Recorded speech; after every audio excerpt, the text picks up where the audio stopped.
Shalom, selamat pagi saudara.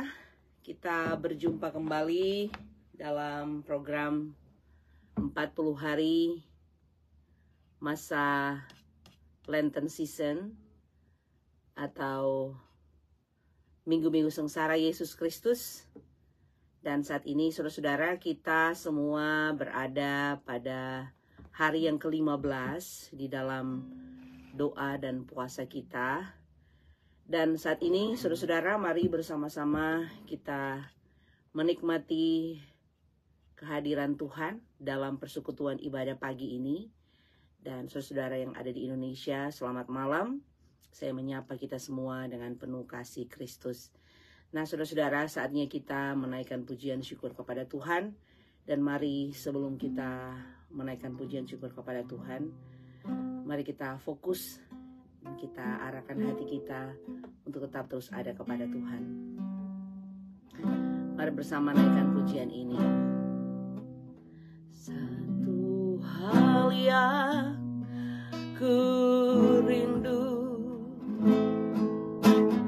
berdiam di dalam rumah-Mu. Satu hal yang ku pinta, menikmati bait-Mu Tuhan.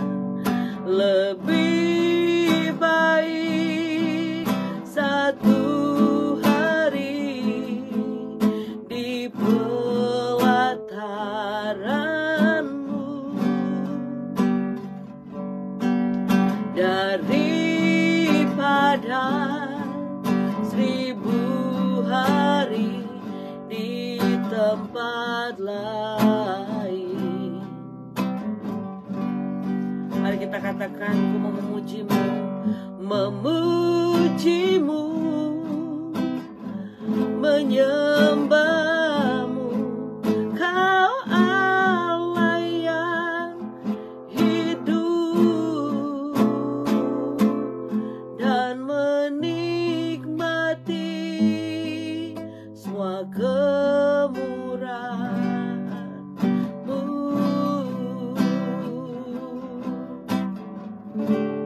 Mari sekali lagi tenakan pujian ini. Satu hal yang ku rindu,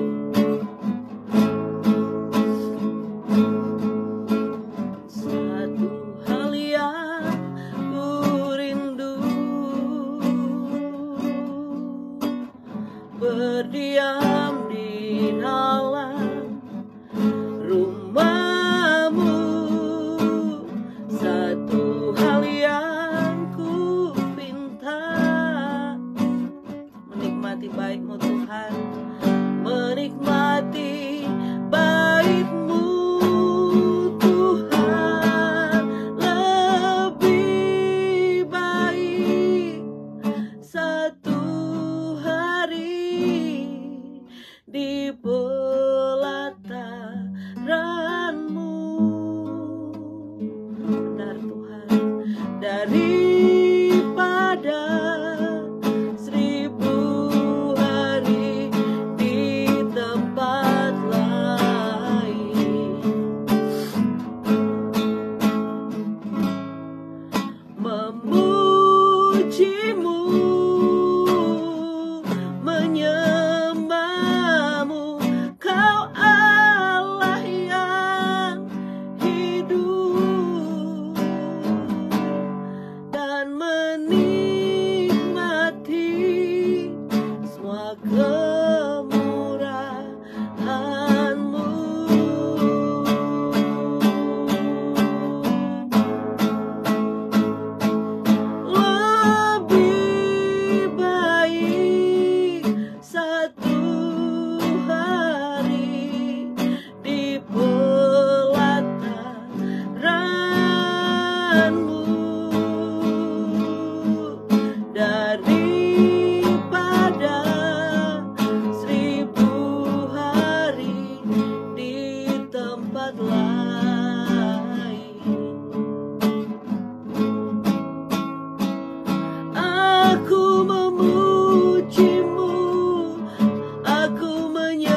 menikmati semua kemurahan-Mu, dan menikmati Tuhan,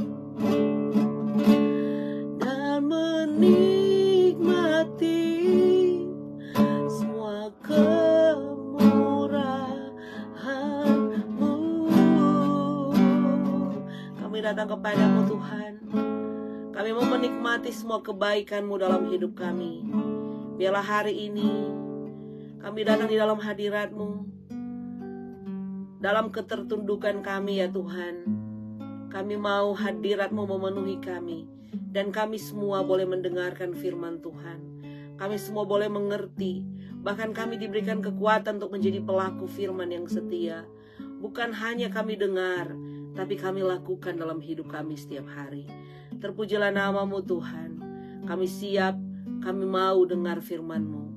Dan tolong hamba-Mu ini, dan biarlah ibadah ini hanya boleh jadi dalam nama Bapa, Putra, dan Roh Kudus, dalam nama Yesus. Haleluya. Amin.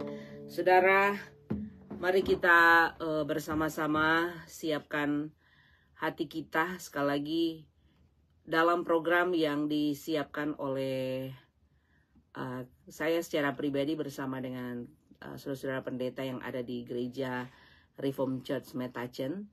Kami memiliki program 40 hari dalam masa-masa kita sebut Lenten season ya di sini, dan di sana mungkin Prapaskah dan minggu-minggu sengsara. Nah, saudara-saudara, saya sendiri secara pribadi menyiapkan program ini. Kami pernah melakukan program yang sama di tahun 3 tahun yang lalu ya. Jadi ada satu kali sebelum COVID dan kemudian pasca sesudah COVID. Dan tahun lalu belum sempat buat karena satu dan lain hal. Sehingga tahun ini kami, saya pribadi membuat program ini kembali sebagai tujuan untuk jemaat boleh tentunya boleh menikmati masa-masa atau minggu-minggu sengsara dalam doa puasa saudara, lebih lagi untuk datang kepada Tuhan, lebih lagi untuk mengetahui apa sih sebenarnya makna dari minggu-minggu sengsara. Saudara, hari ini saya sendiri secara pribadi ingin sekali untuk menyapa saudara-saudara dengan penuh kasih Kristus, untuk mengatakan bahwa Yesus sangat mengasihi kita. Untuk itu Dia mau kita semua hidup di dalamnya. Dan untuk itu Dia datang ke dunia memberikan kasih-Nya kepada kita semua. Bahkan kita semua sadar ya, di dalam perjalanan kehidupan kita seringkali kita suka datang kepada Tuhan, tapi kemudian ada waktu-waktu tertentu kita seakan-akan tidak mau datang kepada Tuhan.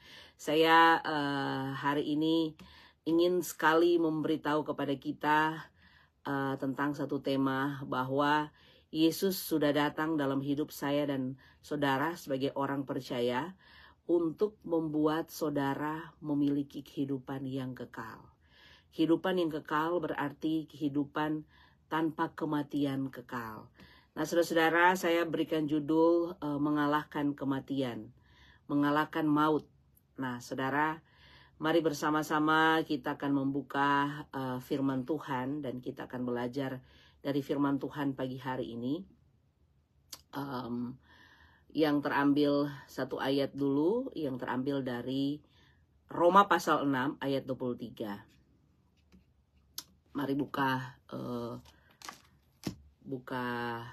Alkitab saudara, jika saudara punya kesempatan untuk membuka ayat Alkitab ini. Roma 6 ayat 23. Saudara sudah siap? Mari saya akan baca bagi kita semua. Sebab upah dosa ialah maut, tapi kasih karunia Allah ialah hidup yang kekal dalam Kristus Yesus Tuhan kita. Nah, saudara-saudara, kita mungkin sering berkata dan kita sering mendengar kata maut. Sebenarnya apa itu maut? Maut adalah kematian. Tetapi bukan hanya sekedar kematian jasmani, bukan hanya sekedar kematian tubuh, tetapi kematian kekal. Nah, saudara-saudara, kita tahu bersama bahwa akibat dosa itu adalah maut. Maut itu adalah kematian kekal yang diakibatkan oleh dosa. Saudara masih ingat kisah di dalam Kejadian ketika Allah menciptakan manusia? Manusia terpisah dari roh Allah yang diberikan kepada manusia sejak awal. Roh yang diberikan sejak awal Adam diciptakan. Saudara boleh lihat dalam Kejadian 2 ayat 16 dan 17. Tuhan Allah memberi perintah kepada manusia. Semua pohon dalam taman ini boleh kau makan buahnya dengan bebas. Tetapi pohon pengetahuan tentang yang baik dan yang jahat janganlah kau makan buahnya. Tetapi sebab pada hari engkau memakannya, pastilah engkau mati. Saat Adam memakan buah pengetahuan yang baik dan yang jahat, maka Adam mati. Yang mati bukan fisik Adam, tetapi roh yang mati. Saudara masih ingat, pada saat Allah menciptakan Adam dari tanah liat ya. Kita membaca dari Kejadian. Dan kemudian Allah menghembuskan nafas ruah, nafasnya Allah. Connection yang terdapat dalam kehidupan manusia dan Allah adalah connection spiritual, roh. Sehingga ketika Adam memakan buah pengetahuan yang baik dan yang jahat di dalam Taman Eden, sebetulnya dikatakan saat Adam makan buah pengetahuan yang baik dan jahat, dia mati. Mungkin kita bertanya, bukankah Adam masih tetap hidup? Adam masih hidup, bukan? Bukankah di dalam Taman Eden kemudian Allah mencari mereka dan mulai berkata, Adam, Adam, Adam, di manakah engkau? Berarti Adam masih hidup. Adam masih ada. Ternyata yang dimaksudkan kematian kekal adalah keterpisahan antara manusia dengan Allah yang adalah kematian roh. Kematian roh itulah yang memisahkan saya dan saudara dengan Allah. Saudara-saudara yang dikasih kesadaran kita bahwa kematian roh adalah keterpisahan antara roh manusia dan roh Allah dari sang pemberi hidup, dari orang yang membuat atau meng-create atau menciptakan saya dan saudara. Kita menjadi orang yang harusnya sadar bahwa tujuan Allah menciptakan saya dan saudara adalah untuk menjadi makhluk yang selalu menyembah Tuhan. Tetapi kemudian manusia itu berontak, manusia itu melawan Allah. Manusia itu tidak mengikuti apa yang Allah mau. Dan apa yang terjadi? Ini yang terjadi. Bahwa engkau dan saya dalam garis keturunan Adam, kita terpisah dari Allah. Roh kita terpisah dari Allah. Saudara-saudara yang dikasihi Tuhan, bahwa ketika kita menyadari bahwa kesadaran akan kematian roh adalah keterpisahan roh manusia dengan Allah, sang pemberi hidup, akan menjadikan kita mengerti tujuan hidup kita. Dan tujuan hidup Kristus datang ke dunia. Tujuan dia datang ke dunia. Kematiannya, kebangkitannya, kenaikannya. Saudara tak sadar enggak? Pembusukan jasmani hanyalah bayang-bayang dari kematian kekal. Pembusukan jasmani ketika orang mati ya. Ketika orang mati kemudian dia akan mulai membusuk. Saya kurang tahu persis berapa lama manusia itu membusuk sampai menjadi tanah. Tetapi kemudian manusia badinya itu akan mulai membusuk.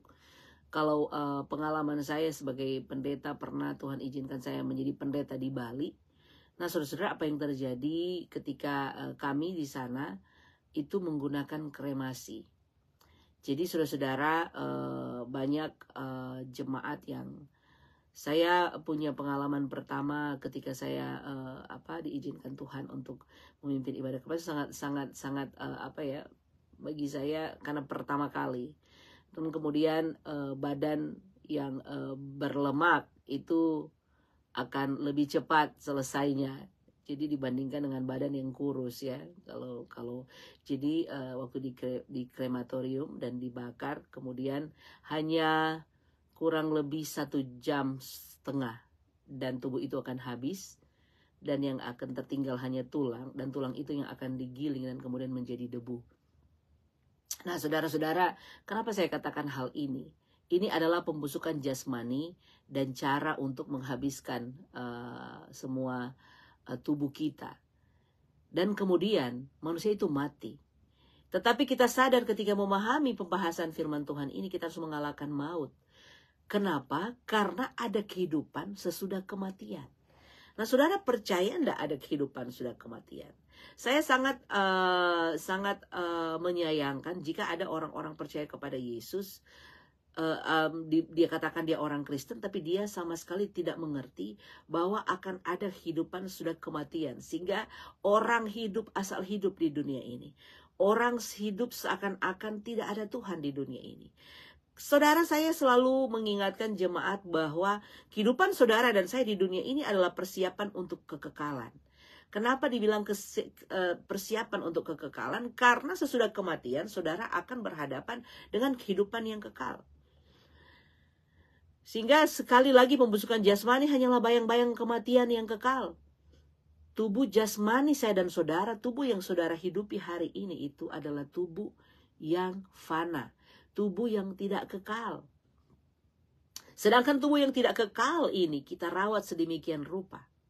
Ya kan? Saudara masih stay di sana, dan saudara sadar enggak? Saudara sering pakai hand body ya. Saudara makan, saudara istirahat, saudara beraktivitas, bahkan mungkin ada beberapa minum vitamin. Berarti saudara merawat tubuh saudara.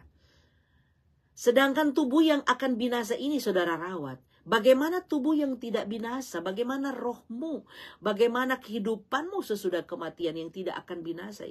Yang tidak akan menghadapi maut, hanya kematian jasmani saudara. Tetapi kemudian saudara akan hidup dalam kekekalan. Apakah saudara mempersiapkan hal ini? Apakah saudara mempersiapkan hidupmu sampai pada kekekalan? Atau saudara sibuk dengan mempersiapkan hidupmu di dunia? Saudara sibuk dengan bekerja, saudara sibuk dengan segala rutinitas aktivitas saudara, dan saudara mulai melupakan bahwa saudara punya kesempatan di dunia ini mempersiapkan hidupmu sebaik mungkin untuk saudara masuk dalam kekekalan.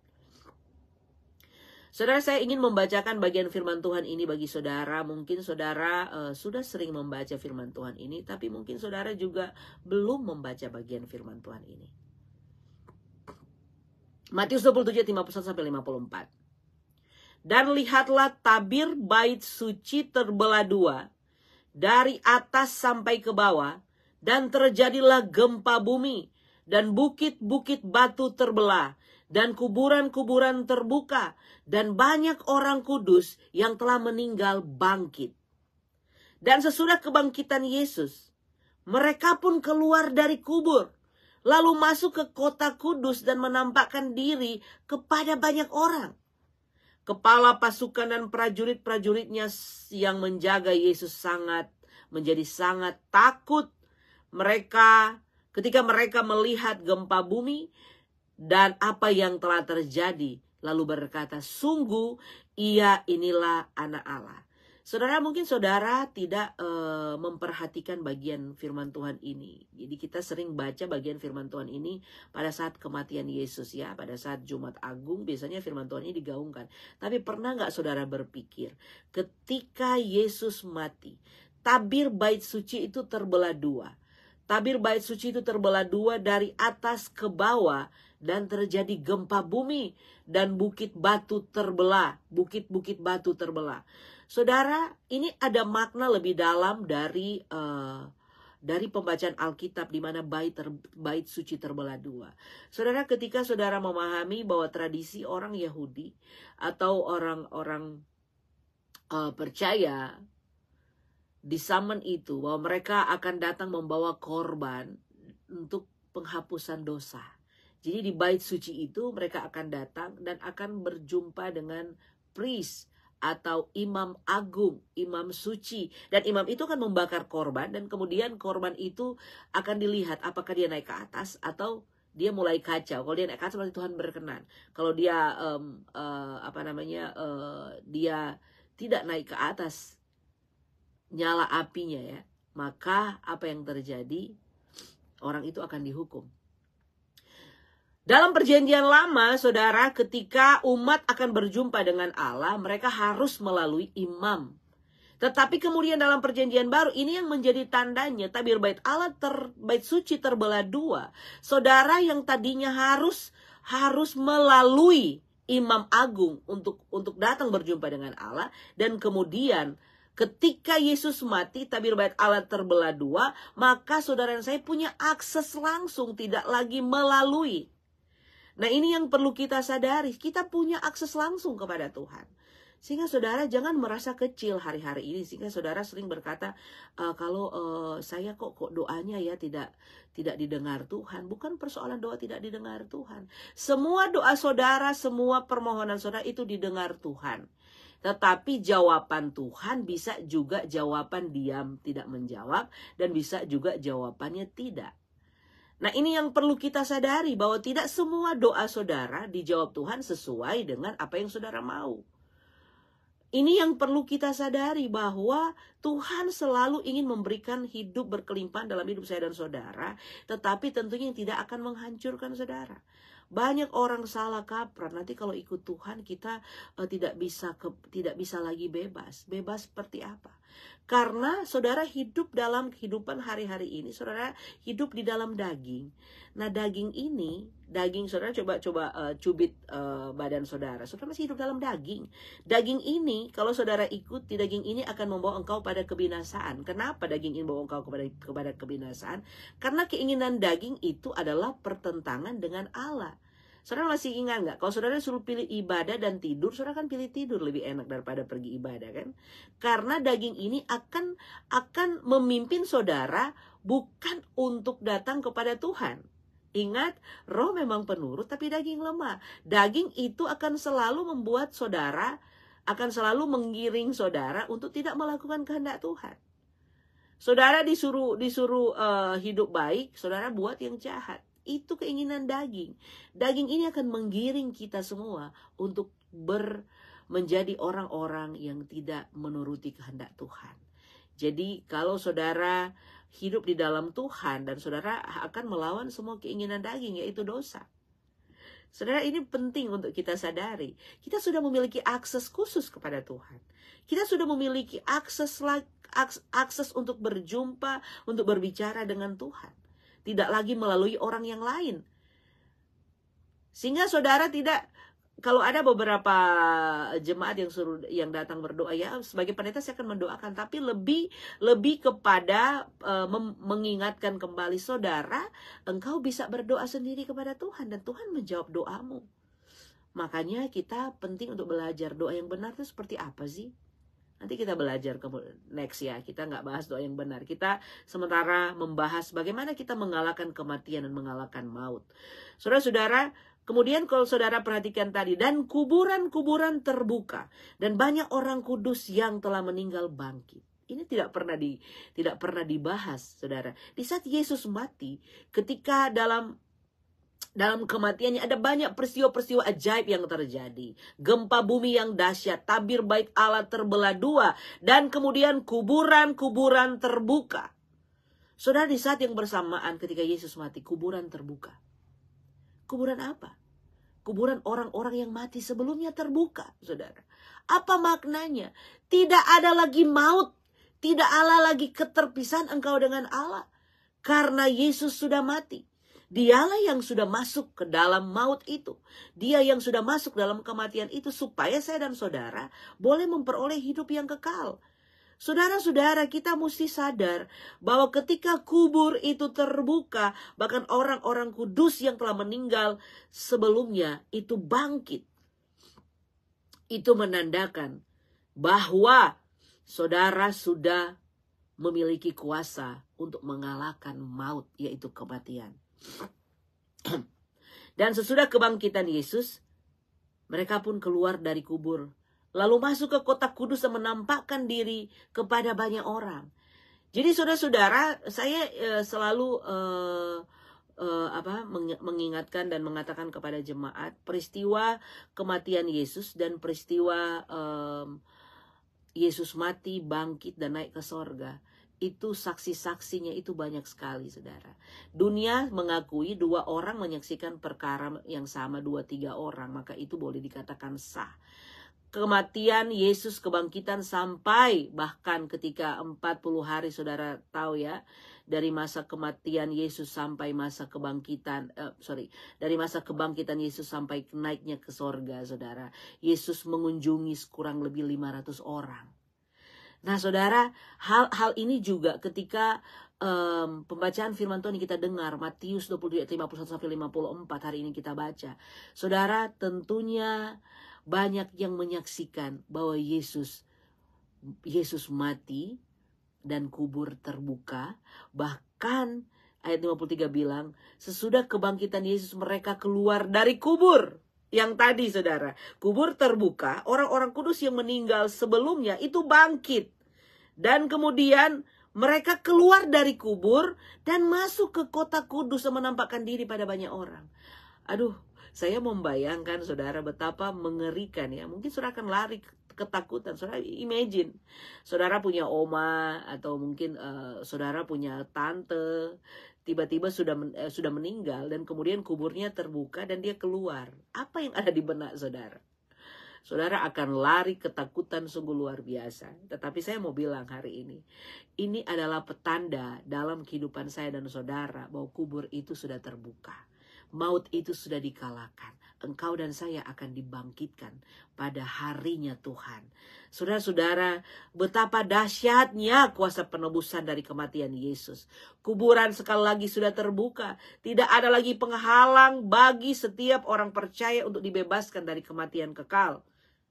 Firman Tuhan berkata, barang siapa mendengar perkataanku dan percaya kepada Dia yang mengutus aku, sudah pindah dalam maut ke dalam hidup, dari dalam maut ke dalam hidup, kata Yesus. Itu Yohanes 5 ayat 24.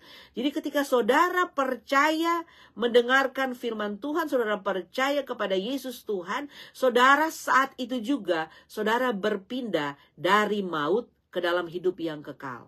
Dan mereka tidak mati selama-lamanya. Saudara dan saya dan saudara tidak mati selama-lamanya. Saudara bisa bayangkan, saudara nggak mati selama-lamanya. Inilah yang dimaksudkan Yesus datang menaklukkan kematian. Dengan bangkit dari kematian, tidak ada lagi yang dapat memisahkan manusia dari Allah. Maut sudah dikalahkan. Setiap orang percaya diberikan kuasa untuk taklukkan kematian rohani dengan bangkit dari kematian, yaitu hidup kembali di dalam roh. Ini yang ingin saya katakan dan ingin saya jelaskan. Sekali lagi, di Eden, Allah dan manusia terpisah. Roh Allah dan roh manusia itu terpisah karena mati. Yang mati adalah roh manusia. Ketika Yesus datang ke dunia, ini yang dibahas Yesus dengan Nikodemus. Ketika saudara dan saya hidup dan percaya kepada Yesus, sungguhnya engkau dilahirkan kembali. Engkau dilahirkan kembali. Sehingga dia berkata, masakan saya sudah sebesar ini, saya harus kembali ke rahim ibu dan dilahirkan kembali. Yang dimaksudkan Yesus adalah spiritual. Tetapi yang dipahami Nikodemus bukan spiritual. Yang dimaksudkan adalah saudara yang tadinya sudah mati, saudara hidup kembali, roh saudara dihidupkan kembali. Itu yang Alkitab katakan, ketika engkau mengaku percaya Yesus Tuhan dan Juru Selamat, engkau memperoleh keselamatan kekal. Rohmu, engkau menjadi manusia yang baru. Dan engkau dilahirkan kembali. Saya punya beberapa waktu yang lalu punya statement yang sangat-sangat kuat. Jika saudara mengalami yang namanya 2 kali lahir, maka saudara akan mengalami 1 kali kematian. Tetapi jika saudara mengalami 1 kali kelahiran, maka saudara akan mengalami 2 kali kematian. Bu Pendeta, ini apa lagi? Ini pelajaran apa lagi? Saya mau jelaskan bagi saudara. Saudara, jika saudara mengalami yang namanya 2 kali lahir, saudara mengalami satu kali kematian. Dua kali itu apa? Lahir dari kandungan ibumu, itu pertama kali saudara lahir. Dan kemudian lahir baru dalam Tuhan, lahir di dalam roh Tuhan. Maka saudara akan mengalami satu kali kematian. Kematianmu hanya kematian tubuh ini. Dan engkau tidak akan mengalami kematian kekal. Tapi jika saudara hanya dilahirkan satu kali, saudara hanya dilahirkan dari kandungan ibu, saudara hanya dilahirkan tanpa mengalami kelahiran kedua atau mengalami kelahiran kembali, maka saudara akan mengalami dua kali kematian. Kematian tubuh ini dan kematian kekal. Saudara, sangat menakutkan. Karena semua orang di dunia ini, saya tahu semua orang pasti takut mati. Itu yang ditakutkan. Hari ini, mari kita mulai mempersiapkan. Kita nggak perlu takut. Itu yang bukankah itu yang dibilang sama Paulus? Kalau aku hidup untuk Kristus. Kalau mati itu keuntungan. Jadi ketika saudara-saudara orang percaya, orang Kristen sudah memiliki pemahaman ini hal yang luar biasa. Kalau kamu hidup untuk Tuhan. Persiapkan untuk kekekalan. Tapi kalau kamu mati, keuntungan menjadi milik kamu. Nggak usah takut. Nggak usah takut dengan kematian. Kenapa? Karena saudara memiliki kehidupan sesudah kematian. Kekekalan. Tanpa tangis, tanpa sakit, tanpa ratap dan air mata. Saudara-saudara, mari kita mulai fokus mempersiapkan hidup kita di dalam dunia ini untuk kekekalan. Seperti yang saya katakan tadi, untuk tubuh yang fana ini saudara rawat, bagaimana untuk rohmu? Bagaimana untuk yang akan masuk dalam kekekalan? Apakah saudara sudah persiapkan? Bagaimana cara mempersiapkannya? Hidup di dalam Tuhan, seperti tadi.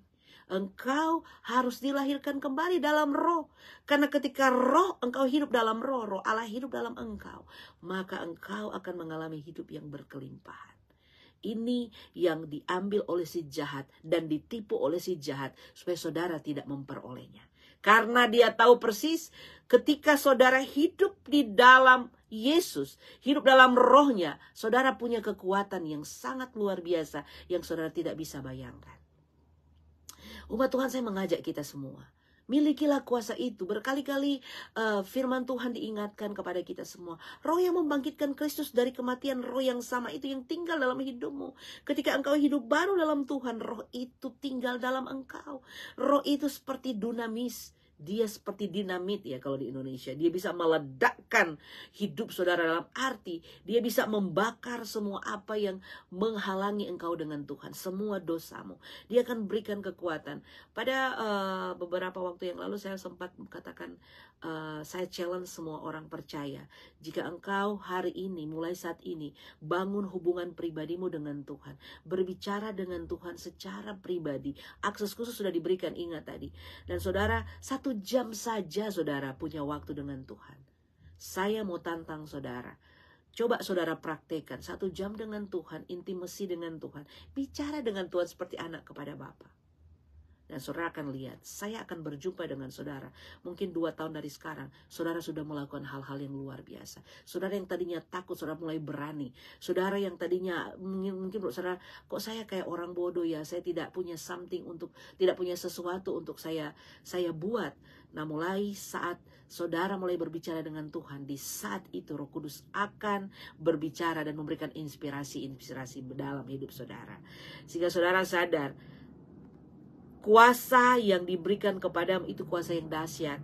Saudara tidak akan pernah tahu seberapa hebat kuasa Tuhan dalam hidupmu sebelum saudara praktekkan dalam hidupmu. Ketika saudara hanya hidup dalam zona hidupmu sekarang tanpa ada inspirasi Tuhan.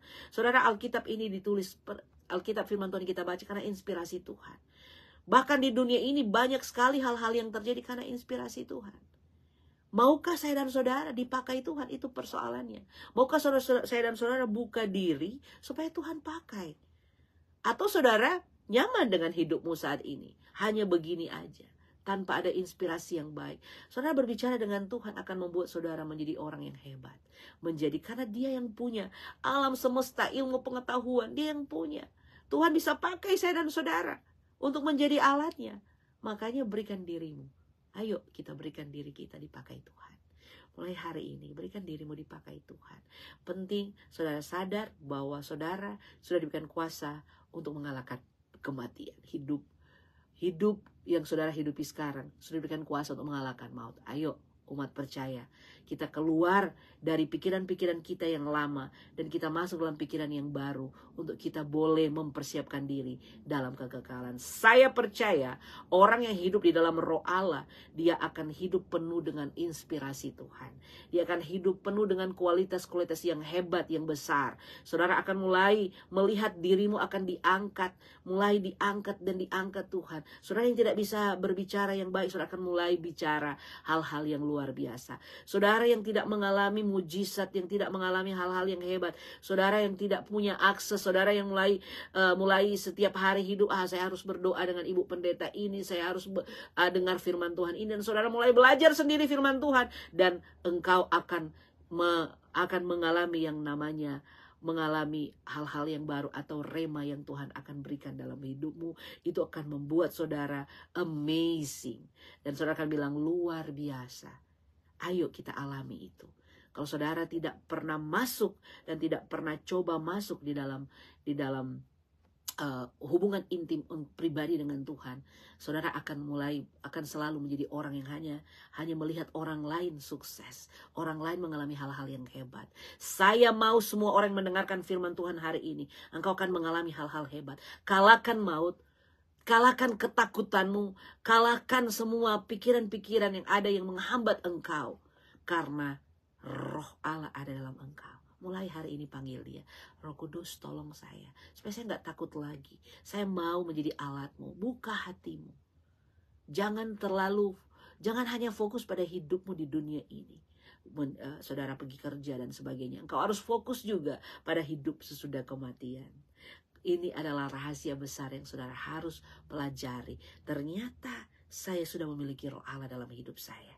Dan Roh itu akan menuntun saya, menolong saya, memberikan saya kekuatan. Ketika saudara sadari itu, saudara akan menjadi orang-orang yang hebat. Ini yang iblis tidak suka. Orang percaya, anak-anak Tuhan memiliki kuasa Roh Allah. Saya selalu katakan, iblis tidak takut dengan saudara yang rajin ke gereja. Iblis tidak takut dengan saudara yang rajin berbuat baik, memberikan persembahan yang persepuluhan, atau memberikan persembahan yang banyak bagi orang lain, atau menolong orang lain. Tapi iblis takut sekali kalau saudara melakukan firman Tuhan dan melawan kuasanya dia. Sehingga ketika saudara memberi, karena Roh Tuhan yang menggerakkan saudara memberi, bukan karena saudara ingin orang lain melihat. Itu perbedaannya. Ketika saudara memiliki Roh Allah di dalam engkau, maka engkau akan menjadi orang yang benar-benar tulus, orang yang benar-benar luar biasa dalam hidup ini. Milikilah keberanian untuk datang kepada Tuhan, karena kuasa sudah diberikan dalam hidup kita. Mau tunggu apa lagi? Kalau Tuhan sudah berikan kuasa dalam hidup kita, saudara tidak perlu menunggu. Mari umat Tuhan, saya rindu kita semua mengalami kebebasan di dalam Tuhan, mengalami terobosan yang baru dalam Tuhan. Saudara, panggil Roh Kudus dan dia akan berbicara kepada engkau. Dan engkau akan melihat hidupmu semakin hari semakin naik dan bukan turun. Engkau semakin diberkati Tuhan. Engkau semakin mengalami hal-hal yang dahsyat luar biasa, yang tidak dipikirkan, yang tidak dilihat mata, tidak didengar telinga, bahkan tidak pernah timbul dari dalam hati. Disiapkan Tuhan bagi engkau dan saya. Mari saudara, hari ini waktunya. Waktu dengar firman Tuhan, mulai bangun hubungan dengan Tuhan. Mulai bicara dengan Roh Kudus. Biarlah firman Tuhan yang memberkati kita semua. Kita semua sudah mengalahkan maut, mengalahkan kematian. Kita semua memiliki hidup yang kekal dan kita terima hidup yang kekal itu. Sehingga saudara, engkau tidak menjadi orang di belakang layar lagi, tapi engkau akan menjadi orang yang ada di depan untuk maju bersama dengan Tuhan dan dipakai Tuhan dahsyat luar biasa. Haleluya, puji Tuhan, amin. Saya akan berdoa bagi kita semua, biarlah kita semua tetap di dalam Tuhan.